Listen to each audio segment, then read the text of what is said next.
Assalamu alaikum students. Our today's topic is the Mongols. Today we will read about the short history of Mongols. Mongols basically Mongolia से ताल्लुक़ रखने वाली एक सफ़ाक कौम थी जिन्होंने कि दुनिया पर बहुत अरसा तक बहुत बड़े एरिए तक हुकूमत की और इनकी सफ़ाकी जो है वो आज भी बहुत मशहूर है। मंगोल्स का पहला बादशाह जिसे कि फ़र्स्ट ग्रेट लीडर कहा जाता है वो चंगेज़ ख़ान था। चंगेज़ ख़ान 1162 को पैदा हुआ। उसने बहुत से नोमैडिक कबाइल जो थे उन सब को इकट्ठा करके एक बहुत बड़ी फ़ौज बनाई जिसने कि सेंट्रल एशिया और चाइना पर हमला किया और वहाँ पे कब्ज़ा किया। उसकी एम्पायर आगे शाम, वियतनाम, कोरिया और पोलैंड तक फैली हुई थी। उसकी रियासत में ये सब जो कौमें थी, जो ममालिक शामिल थे, इनमें वहाँ पे इसने तकरीबन 11 to 12 million square miles per Mongols ने कब्ज़ा किया और इसकी शुरुआत, इसका स्टार्ट जो है वो चंगेज़ ख़ान ने ही लिया। ये इतने सफ़ाक हुआ करते, इतने फेयरस हुआ करते थे कि during their invasion they used to kill the people brutally. लेकिन एक अच्छी बात इनकी कौम की ये थी कि इनकी हुकूमत के दौरान दूसरे मज़ाहिब को, दूसरे रिलीजन्स को ओपनली अपने रिलीजन को प्रैक्टिस करने की इजाज़त थी।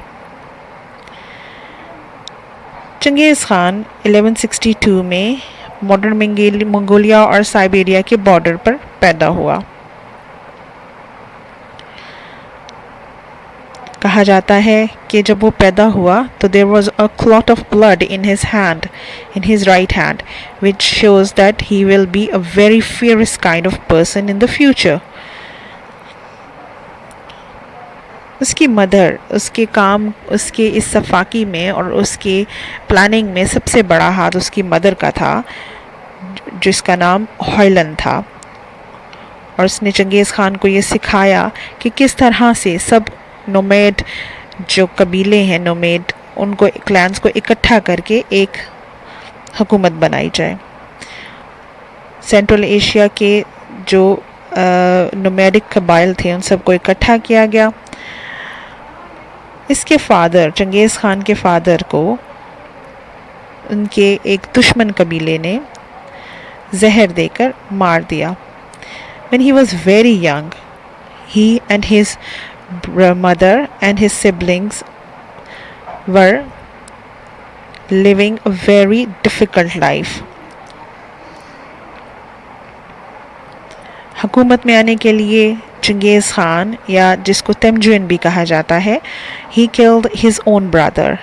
Even during all this he was enslaved, but he make it easy to escape from that.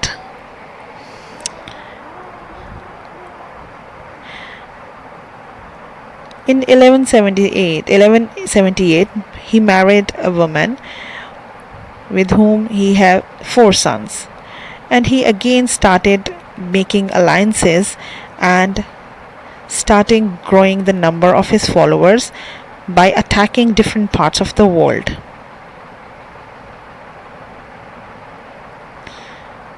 We can get all of his life history from the book The Secret History of the Mongols.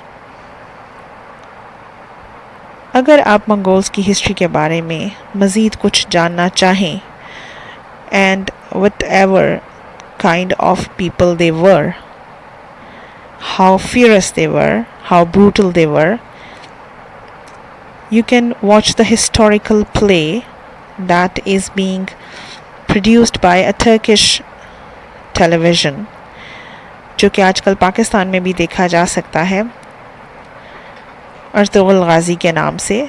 You can get lots of information about Mongols in that play. Mongols की सफ़ाकी का ख़ात्मा इस तरह से हुआ कि a person from a Mongol clan, he accepted Islam, and after that Mongols stopped creating problems for the Muslims.